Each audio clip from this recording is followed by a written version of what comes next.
Mon invitée aujourd'hui est un auteur, une auteure. Elle a écrit 8 romans qui sont traduits dans 40 langues.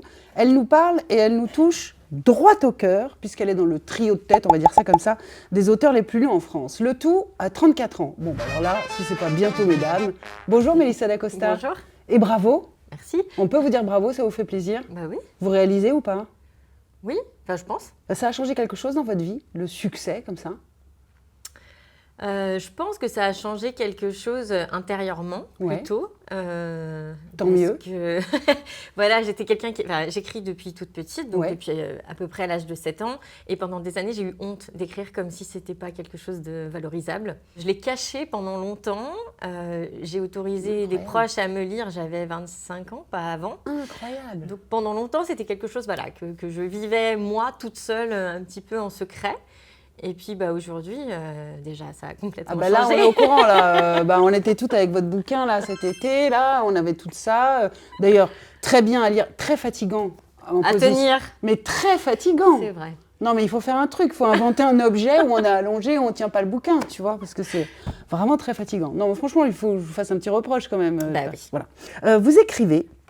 La littérature optimiste donne envie de vivre à mes lectrices des livres qui nous donnent foi en nous-mêmes. J'en suis la preuve, comme je vous le disais. Ouais. Il m'a fallu arriver à ce succès pour me dire, ok, j'écris des choses bonnes, en fait. Ouais. C'est intéressant ce que je peux écrire. Et il a fallu tout ça, donc c'est bien la preuve qu'en tant que femme, on a beaucoup de mal à se sentir légitime. C'est le fameux syndrome de l'imposteur. J'ai l'impression, oui. C'est ça. Vous l'avez toujours? Un peu moins? Non, maintenant c'est bon. Plus du tout? Plus. Non, je n'y pense même plus maintenant. Mais oui, je l'ai lu pendant longtemps.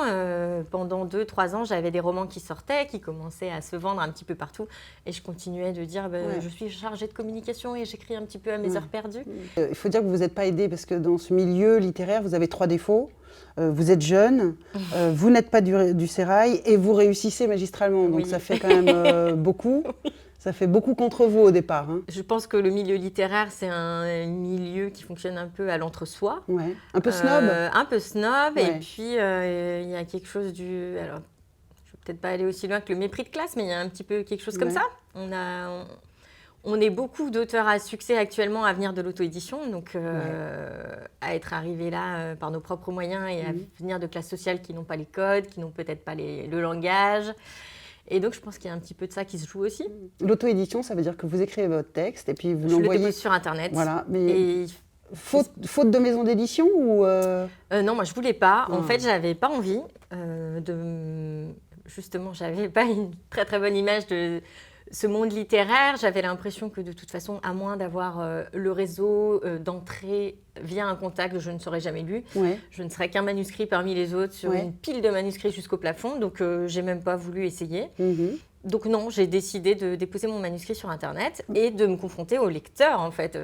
Oui, mais ça, il faut quand même la gouache de le faire. Donc, il y a quand même le... Je me confronte pas au grand monde, mais j'ai quand même le... Je le publie quand même, quoi. Oui, mais alors, Internet, c'est une façade, en fait. On peut avoir un pseudo, il n'y a pas sa photo, donc il y a quand même un intermédiaire, on peut se cacher aussi. Très bien pour toutes les femmes qui nous écoutent et qui ont envie d'écrire. En écrivant, est-ce que vous pensez à nous, les lectrices? Je pense que je m'adresse à personne. J'écris pour m'amuser et pour aller gratter des sujets qui m'intéressent. Vous êtes une sale égoïste, oui, je suis une sale égoïste, mais complètement, je ne me cache pas de ça. Mais je comprends très bien, continuez, ça marche très bien. Parce qu'en fait, quand on prend du plaisir, ça se ressent et on procure du plaisir. Et donc, voilà. Dans la littérature, les femmes sont loin d'être absentes, mais ce sont souvent des rôles extrêmement classiques, attendus, de la mère, de l'épouse ou de la pute. Voilà. Ce n'est pas des héroïnes déglingues, quoi. Chez vous, c'est comme ça aussi? Non, je pense pas. Non, je pense pas non plus, pas toujours. Je pense pas. Même si dans Tenir debout, au début, mon personnage d'Éléonore est très dans ce qu'on attend d'une femme, dans la protection, prendre soin, s'oublier, se sacrifier pour l'autre. Et puis alors, il va y avoir une trajectoire. Où elle en a assez, elle en voit tout promener et puis elle se met à penser à elle et elle se révèle. Mais non, dans mes autres romans, c'est la même chose. Je pense à Flore, mon personnage des Femmes du bout du monde, qui était absolument pas dans le féminin attendu. Mais c'est une intention de votre part? C'est une envie de raconter les femmes autrement, pas comme on l'attend, pas comme on l'imagine, pas comme on la veut? Oui, parce que moi, je me rends compte que je me projette pas souvent dans des héroïnes qui sont très lisses, très douces. Elles n'ont pas assez de défauts, elles sont pas assez vraies en fait. Et donc moi, je m'attache beaucoup aux anti-héroïnes dans les romans ou aux femmes qui sont là où on les attend pas vraiment, qui assument leurs pulsions, leurs passions. Mais alors vous devez compter beaucoup sur l'âge parce que plus on avance, plus on comprend les choses aussi, plus on est capable de les défaire. Et je vous cite, dans mes premiers romans, mes personnages féminins s'accomplissaient tous au travers de la maternité. Il leur suffisait d'avoir un enfant pour être heureuse. J'avais de la maternité une vision très simpliste et idéalisée. Et alors, qu'est-ce qui s'est passé, Mélissa ? J'ai découvert ce que c'était en vrai. Et vous avez eu des enfants. J'ai eu des enfants. Et voilà, un mythe se fonde. Voilà, ça se passe de mots. Non mais c'est vrai, ça change tout.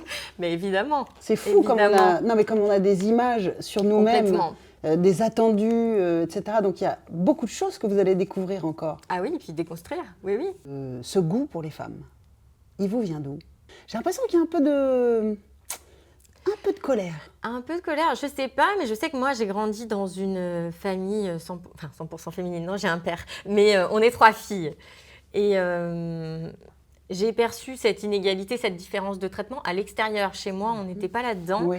Et donc, je sais que j'ai été heurtée très fort en allant chez des amis qui avaient des frères. Les frères avaient une plus grande liberté, avaient moins de tâches à effectuer.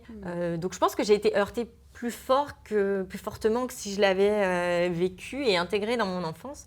Mais voilà, étant donné que j'ai une maman avec un très, très fort caractère qui ne se laisse pas faire, et que j'ai grandi entourée de sœurs, peut-être que j'ai intégré une espèce d'idée d'égalité absolue et